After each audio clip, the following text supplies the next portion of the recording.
Two neutron stars collide. The resulting gravitational wave spread at the speed of light. Credit National Science Foundation, Ligasonoma State University. Sim on the dead cause of two stars collided 130 million years ago in a somewhat far away. The collision was so extreme that it caused a wrinkle in space-time, a gravitational wave. That gravitational wave and the light from the stellar explosion traveled together across the cosmos. They arrived at Earth simultaneously at 6:41 a.m. Eastern on August 17.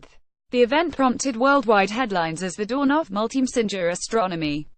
Astronomers had waited a generation for this moment. But it was also the first ever direct confirmation that gravity travels at the speed of light. The speed of gravity: we all know light obeys a speed limit, roughly 186,000 miles per second. Nothing travels faster. But why should gravity travel at the same speed? That question requires a quick dive into Albert Einstein's general relativity, or theory of gravity, the same theory that predicted gravitational waves a century ago. Einstein overthrew Isaac Newton's idea of absolute time. Newton thought time marched onward everywhere at an identical pace, regardless of how we mortals perceived it. It was unflinching. By that line of thinking, 1 second on Earth is 1 second near a black hole, which he didn't know existed. Newton also thought gravity acted instantaneously. Distance didn't matter. It's all relative. But then Einstein showed that time is relative. It changes with speed and in the presence of gravity. One of the ramifications of that is that you can't have simultaneous actions at a distance.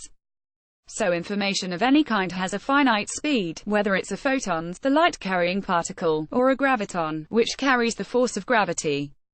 In relativity, there is a speed of information, the maximum speed that you can send information from one point to another, says University of Wisconsin-Milwaukee physicist Jolene Creighton, an expert on general relativity and member of the LIGO team that first spotted gravitational waves.